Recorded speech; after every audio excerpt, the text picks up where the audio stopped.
Alright, YouTube, and welcome to a Bat Nerd Reviews. I am the Bat Nerd, and today I am reviewing Black Panther, Wakanda Forever. So, this is... Excuse me while I look at this. So, this is written and directed by Ryan Coogler, starring Latita Wright, Lupita Gayung, Danny Gurari or something, Winston Duke, Florence Kaskuma, Dominique Thorne, Michaela Cole, I'm butchering a lot of these names here, Tanok Hurret, Martin Freeman, Julia Louis-Dreyfus, and Angela Bassett. So this is the 30th movie in the MCU, and it marks the end of Phase 4 of the MCU, or at least the movies in Phase 4. We still have one more special from the Guardians of the Galaxy to come. So, let me just alter this camera because it's a little high, isn't it? So, Black Panther, Wakanda Forever. It's a sequel to 2018's Black Panther. And of course they had a completely different story in mind for this sequel. But of course with the passing of Chadwick Boseman, which he kept really quiet because he died, as you know, after a 4-year battle with colon cancer, and he passed away in 2020. So they had to rewrite a lot of the script and change things up a bit. So this follows Wakanda after the passing of King T'Challa from a disease that he could have been cured from if they had the heart-shaped herb, which Killmonger had destroyed in the previous movie. And basically, the king of Wakanda is dead and his mother steps back in as queen. And for a year they're left without a Black Panther, till, water people, Namor's people. Yes, Namor makes his debut in the MCU. He comes out to the surface world where he, knows that the surface people are wanting vibranium, which is only in Wakanda, or as they discover, in the ocean. And basically, with that power of metal and technology, world leaders could use it to advance their technology and stuff and weapons. So Namor is threatening to take over, he's threatening to invade the surface world, starting with Wakanda. And of course we need a new Black Panther. And then there's Shuri who, is the princess, and she recruits, Riri Williams, aka Ironheart, so she makes her debut in the MCU. And basically, Wakanda is in desperate need of a new Black Panther, and of course Shuri manages to recreate or replicate the heart-shaped herb, so she becomes, spoiler alert, the Black Panther, which I think is obvious. So what did I like about this one? I'll cut it with the plot there. Well, I kind of liked that we got a sequel, but at the same time I kind of wish we didn't. This movie is 2 hours and 40 minutes long, so it's a long film, and I thought the visuals were good. They had good visuals, and the cast was good, even though you can tell that this movie was heavily affected by the absence of Chadwick Boseman, but again, that could not be helped because of his illness, but you can tell that his passing definitely hurt the movie.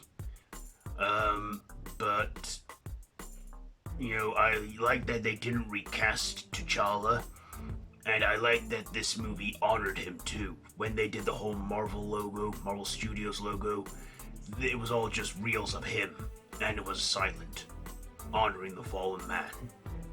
And the movie was even dedicated to him, as they say when the credits roll. So I kind of like that. I also, it kind of followed Shuri as she was dealing with the grief and the loss of her brother. And, it was sad moments in this movie. We got the return of some other characters, including the Dodge Maladi, or is that how you pronounce them? And Martin Freeman's character, Everett Ross. We even get Valentina in this again. Yes, she's been making a lot. Excuse me, one moment. There we go, the sun was being bright. So, we get the return of her, and she has been appearing a lot in Phase 4, setting things in motion for Thunderbolts, as we know. We also get Riri Williams in this, Ironheart, who makes her first appearance in the MCU, who basically... We get a lot of Iron Man references in this. We get a lot of callbacks to Iron Man. We get a lot of, where she becomes Ironheart and she, kind of manages to become like the next Iron Person. And we'll be seeing a lot more of her in her own Disney Plus series, Ironheart, which I look forward to. I also really enjoyed, the story and the action. I love that we got Namor in this, and he was a mutant. Namor making his big MCU debut, and I really think we're going to see more of him in this MCU, especially in Phase 5. And I like that we finally got to see the mantle handed over of the Black Panther to Shuri, how she became the new Black Panther. It was always going to be inevitable that she would become the new Black Panther, because in the comics, her character does become a Black Panther, and I like that. I even like the cameo we got when she went to, when she drank the herb and went under. Yes, I won't spoil it there. But, yes. It had some good action, some good visuals, and some good characters in there, and some good Easter eggs.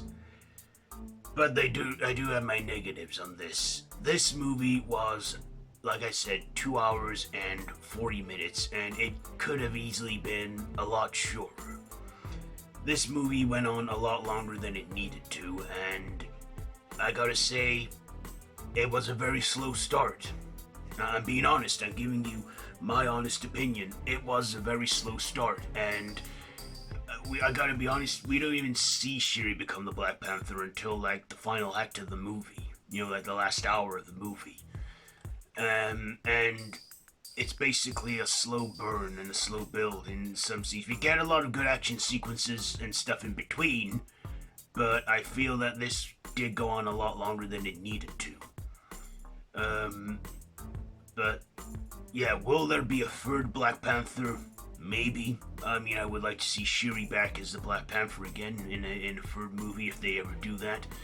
And I don't know if they should do that. Because...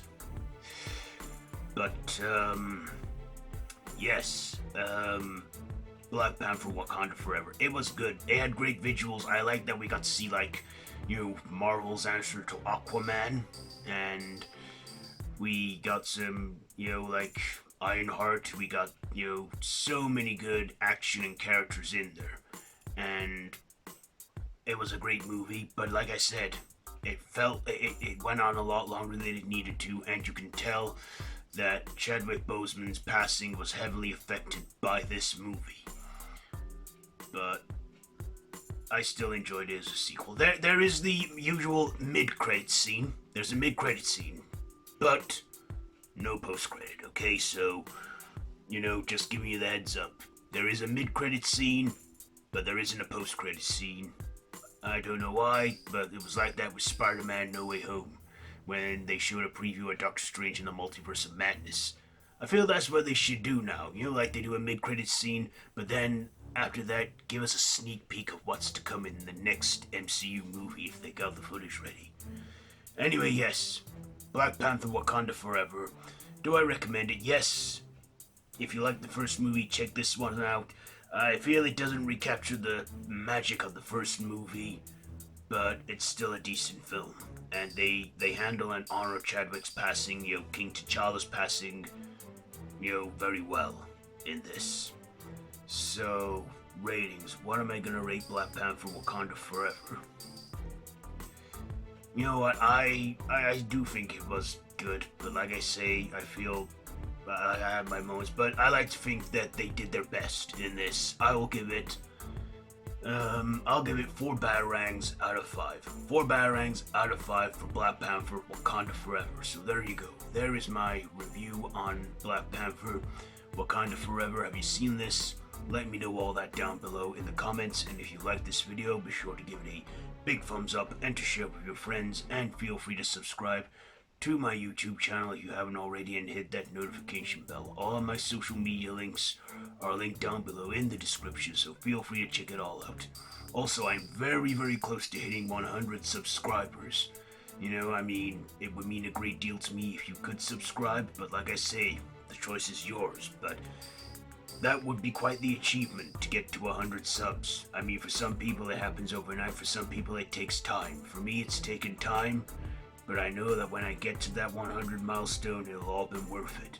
But yeah, like I say, me no pressure, but it would mean a great deal to me if you did. Anyway, yeah, I think I've gone on long enough on this video. It's already stretched out to 11 minutes, so I'll leave it there. So next stop, we got Guardians of the Galaxy Holiday Special, and then we really go into Phase 5 with Ant-Man and the Wasp Quantumania. So, until next time, Banner out.